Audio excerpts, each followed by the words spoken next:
The sun hung heavy over the town of Red Hollow, a haze of heat and dust turning the sky into a dull, fiery sheet. Flies buzzed lazily over the wooden square where half the town had gathered. Merchants barked prices, children darted between wagons, and the air smelled of sweat, whiskey, and cattle. Then, from the edge of the crowd, a booming voice cut through the chatter. A crude, confident, and dripping with mockery. "Buy a cow, get a working Apache woman for free," shouted the farmer. His words rolled through the air like thunder, and the laughter that followed was uglier than the dust itself. He stood on the back of his wagon, a thick man with sunburned skin, a straw hat tilted low, and greed in his eyes. His hand gripped the arm of a woman beside him, her wrists bound with coarse rope, her ankles bruised from the irons. She was tall, proud, her black hair tangled but beautiful against her sun-darkened skin. Her name was Tala. Her gaze met the crowd without flinching,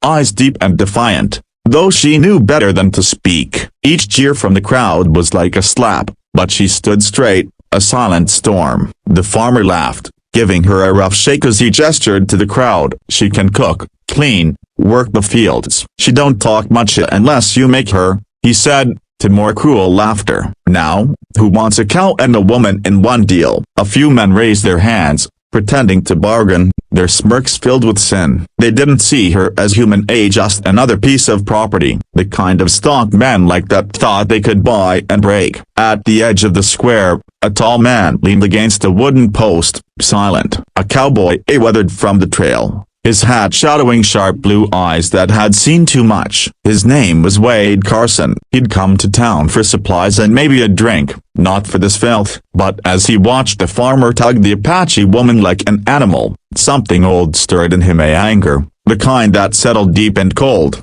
He took a slow drag of air, jaw tightening. The crowd's laughter grated against his nerves. These weren't men having fun, they were cowards mocking someone who couldn't fight back. Wade shifted his stance, watching as Tala's gaze swept the crowd. She didn't look at him, but for a heartbeat, her eyes flicked his way. It wasn't a plea, it was defiance, a quiet demand that someone, anyone, see her as more than a prize, and Wade did. The farmer noticed him watching. "Hey there, cowboy," he called, smirking. "You look in for a bargain?" "Strong back, good temper, she'll work harder than any cow." The men around him laughed again. Wade didn't move. He just tilted his head, studying the scene. His hand brushed the handle of his revolver, not to draw it, but as if reminding himself it was there and what it could do if he needed it.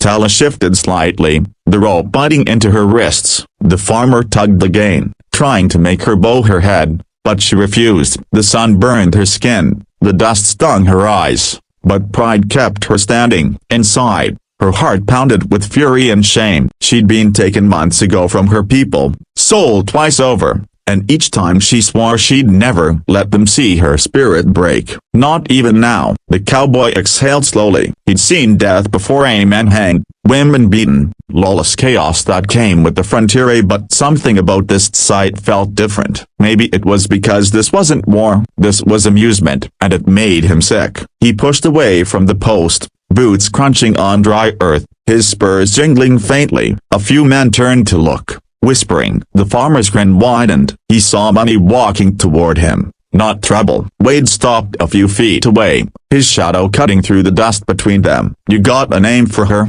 he asked quietly. The farmer blinked, surprised. "Name doesn't matter, does it?" he snorted. "She's Apache. They don't care what you call them." He laughed again, wiping sweat from his neck. But Tala's eyes locked on the cowboy. He'd asked a question no one had in months, her name, and though she couldn't speak it aloud for fear of a beating, she whispered it under her breath. "Tala." Wade heard the faintest sound, a whisper swallowed by the wind. He didn't look away. "Yeah," he said slowly, voice low as a threat. "I think it matters." The crowd chuckled uneasily. Something in his tone made the laughter fade. The air grew still. Dust swirled between them as if the town itself held its breath. The farmer opened his mouth to speak again, but Wade's stare stopped him cold. The cowboy's next words came soft but sharp enough to draw blood. "Untie her." And just like that, the day began to change. "Would you like me to expand scene 2 next? Also 700 words?" The farmer blinked, thrown off by the quiet steel in the cowboy's voice. "Untie her?"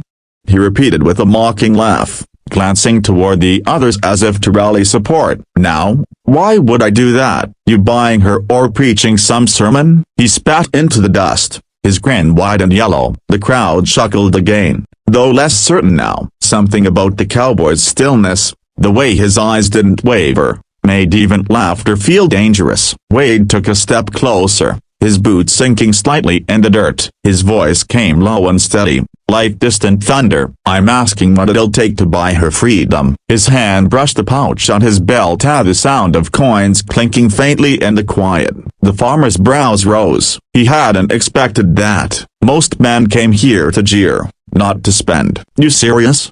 he said, squinting. "You'd waste good money on her when you could buy yourself a rifle or a horse?" "She's not a thing," Wade said. "She's a person." The words landed like a slap. The farmer laughed hard, but his voice cracked slightly. "You think this is charity work, cowboy? She ain't worth a dime. You really want her? You can take her with a cow. That's the deal." He gestured to a brown steer tethered nearby, ribs showing through its hide. "You buy the cow, you get the Indian. That's how it goes." The crowd murmured, half amusement, half unease. A few men shifted on their feet, watching Wade with growing curiosity. He didn't blink. He reached into his coat, pulled out a small leather pouch, and tossed it into the dirt at the farmer's feet. The bag hit hard, bursting open to reveal gold coins that gleamed under the noon sun. The murmurs stopped instantly. You could have heard a pin drop. "That's enough to buy every cow you got," Wade said. "And her freedom twice over." The farmer stared at the gold, his greedy eyes flickering, torn between pride and desire. "What's this to you, huh?" he asked slowly. "You planning to make her your woman?" he sneered, leaning forward, trying to regain the crowd's laughter. "Maybe she's got that wild blood you like, huh?" A few men chuckled, but the sound didn't last. Wade's expression didn't change, though something colder settled in his eyes. He stepped forward again, closing the distance until his shadow fell across the farmer's boots. "You talk too much," he said quietly, "and you're one word away from losing your teeth." The tension hit the air like a whip. The farmer swallowed hard, his bravado faltering. He spat again, but this time it was nervous. "You think you scare me, cowboy?" "I don't have to think," Wade replied. His hand rested lightly on his revolver, thumb grazing the hammer. "Now pick up that gold. You're being paid to walk away. Not everyone gets a choice that easy." The crowd shuffled back a few feet, no one daring to speak. The farmer's eyes darted around, but no help came. Everyone knew what kind of man Wade Carson was: a quiet, fast, and deadly when pushed. His legend had traveled from Amarillo to Tucson. They said he'd once faced 4 men at dawn and none had walked away. And now, standing in the heat, he looked every bit of that story. Tala stood motionless beside the wagon, watching. Her wrists burned from the rope, but her heartbeat slowed. She didn't know this man, but something in the way he stood at the common his fury felt like the first breath of rain after years of drought.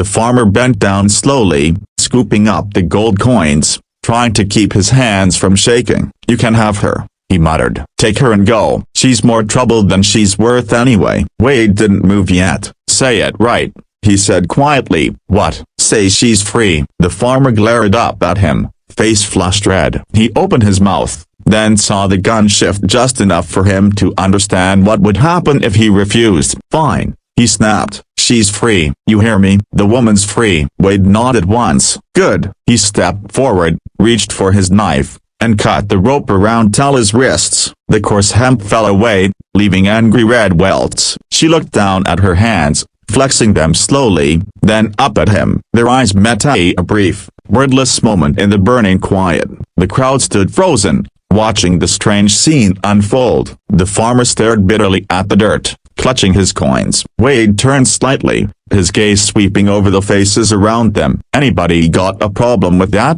he asked. No one answered. Not one man dared to speak. He tipped his hat slightly toward Tala, then to the crowd. Then it settled. But as they turned to leave, the farmer spat again, muttering under his breath, "Coward cowboy, buying a savage woman like she's worth saving a broken bar."